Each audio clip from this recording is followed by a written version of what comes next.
여러분 안녕하십니까? 뉴스 더 개벽입니다. 세계 곳곳에서 발생한 개벽 뉴스를 알려드립니다.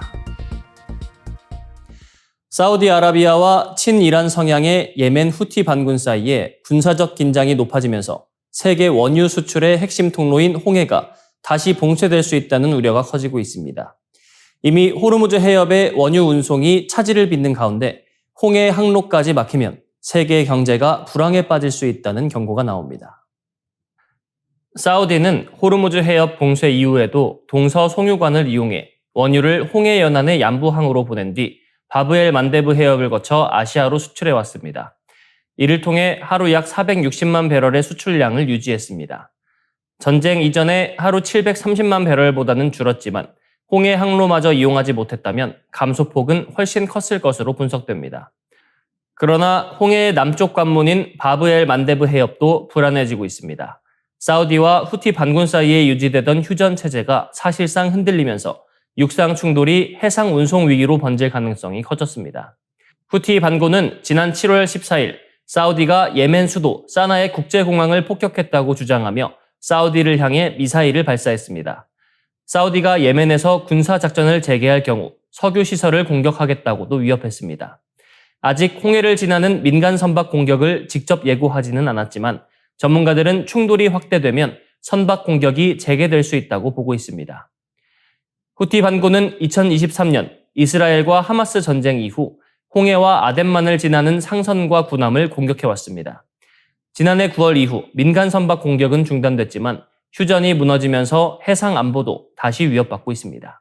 캐피털 이코노믹스는 호르무즈 해협과 홍해가 동시에 장기간 봉쇄되거나 사우디 송유관과 항만시설이 공격받을 경우 세계 경제가 불황에 빠질 수 있다고 경고했습니다. 이미 하루 수백만 배럴의 원유 공급 차질이 발생한 가운데 각국의 전략 비축유도 무한정 사용할 수는 없습니다. 두 해협이 동시에 막히면 국제 유가뿐 아니라 운송비와 식료품 가격, 제조업 생산비까지 급등할 수 있습니다. 다만 후티 반군이 곧바로 전면전에 나서기보다는 단계적으로 압박 수위를 높일 것이라는 관측도 나옵니다.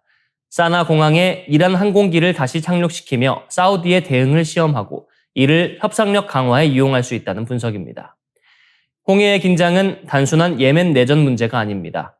호르무즈 해협과 바브엘 만데브 해협이 동시에 흔들리면서 중동의 군사적 충돌이 전 세계 에너지 가격과 물가, 경기 침체로 이어질 위험이 커지고 있습니다. 콩고 민주공화국 동부 지역에서 에볼라 바이러스가 역대 최고 수준의 속도로 확산하면서 심각한 보건 위기가 이어지고 있습니다. 세계보건기구는 7월 16일 민주 콩고에서 발생한 세 번째 에볼라 유행이 과거의 발병 사례를 뛰어넘는 속도로 번지고 있다고 경고했습니다. 지난 5월 15일 에볼라 발생이 공식 선포된 지 불과 2달 만에 환자가 급증하면서 이번 사태는 세계 역사상 기록된 에볼라 유행 가운데 세 번째로 큰 규모가 됐습니다. 민주 콩고 보건당국에 따르면 7월 20일 기준 누적 감염자는 2,344명, 사망자는 최소 930명으로 집계됐습니다. 최근 24시간 동안에만 37명이 숨져 발병 이후 가장 많은 하루 사망자가 발생했습니다. 불과 나흘 전인 16일에는 확진자 2,181명, 사망자 864명이었지만 이후 감염자와 사망자가 빠르게 늘어났습니다. 치크웨 이에크웨아주 WHO 보건위기 프로그램 책임자는 이것은 마치 불길과 같다. 불길의 중심에 불을 일으키는 무언가가 있고 동시에 불길이 확산하고 있다라고 말했습니다. 에볼라가 불길처럼 번지고 있다며 지금 당장 대처하지 않으면 앞으로 훨씬 더 큰 대가를 치르게 될 것이라고 경고했습니다. 이번에 유행하는 바이러스는 비교적 드문 분디부교형 에볼라입니다. 기존에 주로 발생했던 자이르형보다 체내 증식 속도가 느려 증상이 천천히 나타나는 특징이 있습니다. 감염자가 초기에는 심각성을 느끼지 못한 채 가족이나 이웃과 접촉하면서 지역사회 전파를 이어갈 위험이 큰 것입니다. 반면 폐혈성 쇼크나 다발성 장기부전으로 진행되기 전에 치료를 시작하면 생존 가능성이 높아집니다. WHO는 조기에 치료받은 환자가 지역사회에 머물다 뒤늦게 병원을 찾은 환자보다 생존 가능성이 3배에서 4배 높다고 설명했습니다. 그러나 확진자와 접촉한 사람을 찾아내는 추정률은 66.9%까지 떨어졌습니다.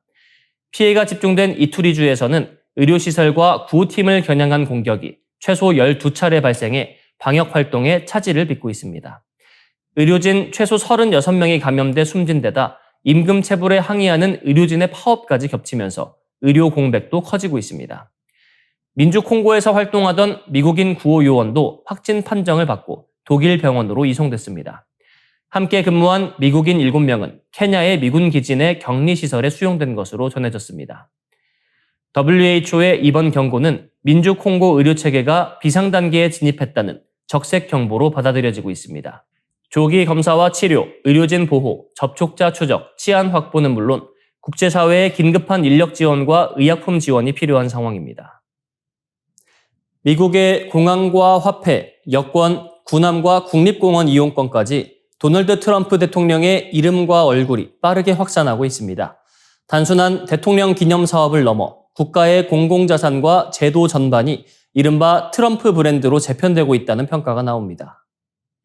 미 재무부는 미국 건국 250주년을 기념해 트럼프 대통령의 초상이 들어간 1달러 금색 주화를 생산하기 시작했습니다. 앞면에는 트럼프 대통령의 얼굴과 자유, 우리는 신을 믿는다는 문구가 새겨졌습니다. 또 새로 발행되는 연방 지폐에는 재무장관 서명과 함께 트럼프 대통령의 친필 서명이 들어갑니다. 현직 대통령의 서명이 미국 지폐에 인쇄되는 것은 이번이 처음입니다. 다만 생존 인물을 화폐에 넣지 않아온 미국의 전통에 벗어나는지 관련 법률에 어긋나는지를 두고 논란이 이어지고 있습니다. 플로리다주의 팜비치 국제공항은 지난 7월 9일부터 도널드 J. 트럼프 국제공항으로 이름이 바뀌었습니다. 항공권과 수화물에 사용되는 공항 코드도 8월 18일부터 PBI에서 DJT로 변경됩니다.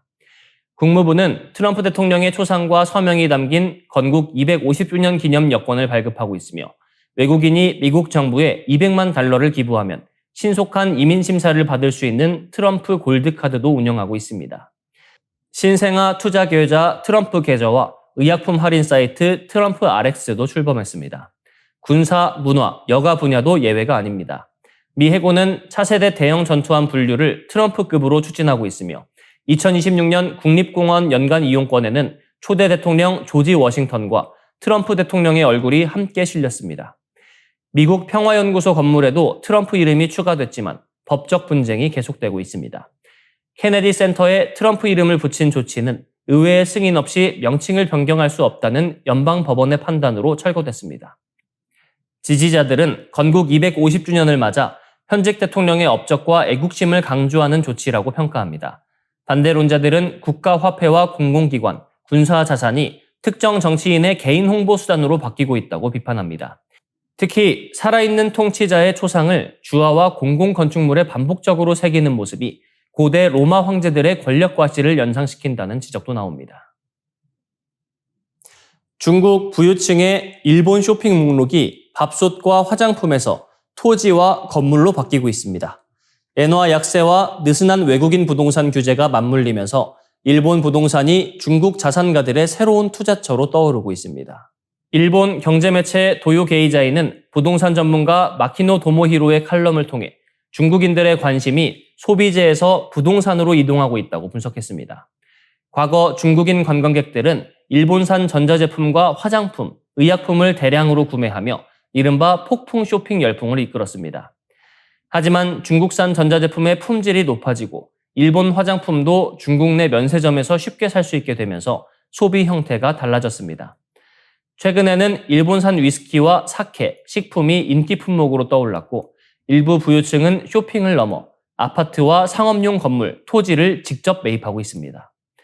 중국 자산가들이 일본 부동산에 주목하는 가장 큰 이유는 완전한 소유권입니다. 중국에서는 개인이 토지를 소유할 수 없으며 주거용 토지도 일반적으로 최장 70년 동안 사용할 수 있는 권리만 인정됩니다. 토지 자체는 국가나 집단의 소유입니다.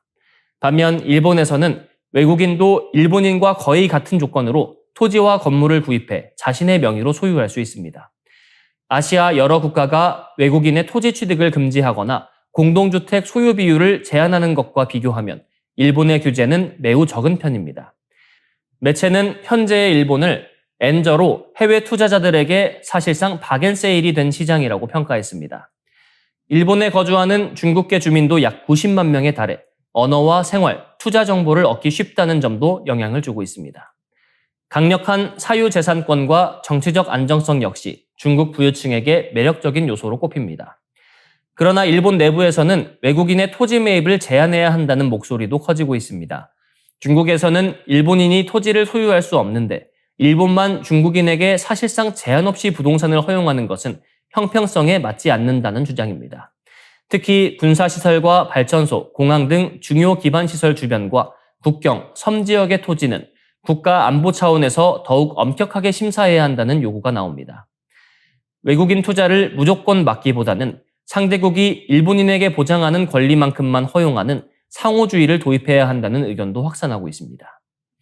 중국 자산가들의 일본 부동산 매입은 단순한 투자 열풍을 넘어 토지 소유권과 국가 안보, 외국인 규제 문제로 번지고 있습니다. 이상으로 뉴스 더 개병 마치겠습니다. 시청해주셔서 고맙습니다.